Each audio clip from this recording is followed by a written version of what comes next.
This is a bunch of stitch markers, my favorite stitch markers, and yarn needles.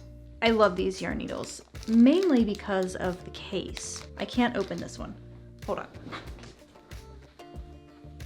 This case will keep all of your needles together, and you can fit a ton. So the pack actually comes with 3. So we have 3, but you can fit way more than 3 in this case, and that is what I love about it.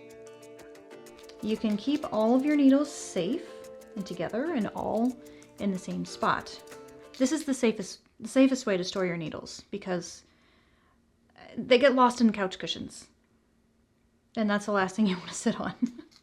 We have this many. We're gonna choose this many orders that come through, pre-orders for the tees, and we'll put one of these in random orders until we run out. And if you have no clue what I'm talking about, if you missed that last video where I announced these brand new tees, this Crochet is Cool tee, this is a pre-order. This is kind of the first time that we're offering something physical and not just a digital pattern, so we're super excited about this. So if you have ever found value in any of my videos and you want another way to support the channel aside from just watching and being a subscriber, well, this is a great way to do that. Just pre-order your Crochet is Cool tee between now and March 3rd. Oh yeah, I remember. Now also, when you pre-order, not only will you have the chance of having one of these randomly placed in your order, but you can also get a free PDF pattern with any pre-order. So all you have to do is enter the code T4Me at checkout with your tee and with the pattern of your choice in your cart, and you'll see that that pattern will be free. I'll have the link to pre-order the tee in the description below, so join the others. Get yourself one of these awesome tees. Get yourself a free pattern. Have a chance to potentially get some free stitch markers or yarn needles because, like, seriously, we all just need more of these, and support the channel. Thank you so much. There are a handful of stitch patterns when you're in need of a good ribbing. You have single crochet through the back loop, post stitches, half double crochet through the back bar, that's a different one. But all of these are a little situational. Single crochet through the back loop looks and is easy to crochet, but it's somewhat loose as far as ribbing goes.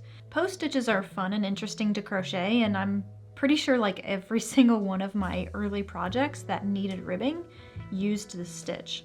But they're kind of big and the fabric can be a little bulky. Half double crochet through the back bar is a real favorite of mine because it creates a ribbing in the opposite direction that you're crocheting in, but that makes it not doable for every project.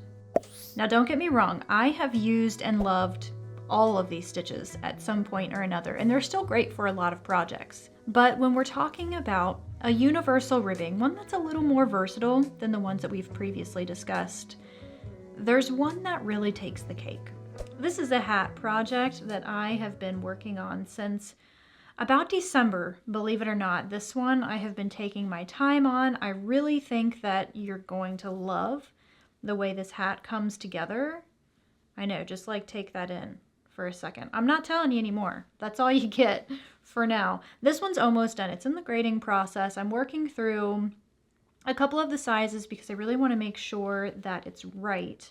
This one will be available in a handful of sizes, basically from baby all the way up to men's. It kind of looks like knitting, which is really cool. Now I kind of did fade into another stitch there, and I'm not giving you any more secrets on this one. You're just gonna have to wait. One more secret. Look at this crown.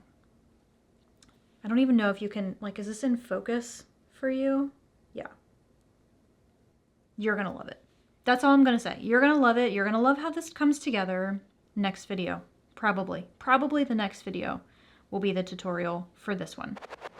See, a ribbing does more than just line the edge of certain projects. A ribbing is intended to pull the work together to create a fitted, stretchy edge, like you would see in the band of a hat or the cuff of a sweater or a pair of socks. This ribbing is my go-to. It uses only one stitch and it has the simplest repeat. So when you slip stitch through the back loop, you're creating a stitch that looks like a 1x1 rib, but the best part is it's just that one stitch. It's like simple. So if you haven't tried this stitch before, you'll definitely get the chance when I publish this pattern later on this month. But until then, I mean, honestly, give it a try. It's so simple. You really don't even have to have a project in mind. Just grab some yarn that you have lying around, chain any number, and you'll slip stitch into every chain. You'll chain one and turn, and you'll slip stitch in the back loop of every single stitch, and then repeat the whole process until you feel like you've had enough practice. So try slip stitch ribbing if you haven't before, because I honestly think that once you try this stitch, you'll never go back to some of those others. I mean, like I said, I like them, they're good, they work well for some projects, but you know, when it comes to a ribbing, when it comes to a piece of a project that I need to act like ribbing, you know, to kind of pull everything together, this is my go-to.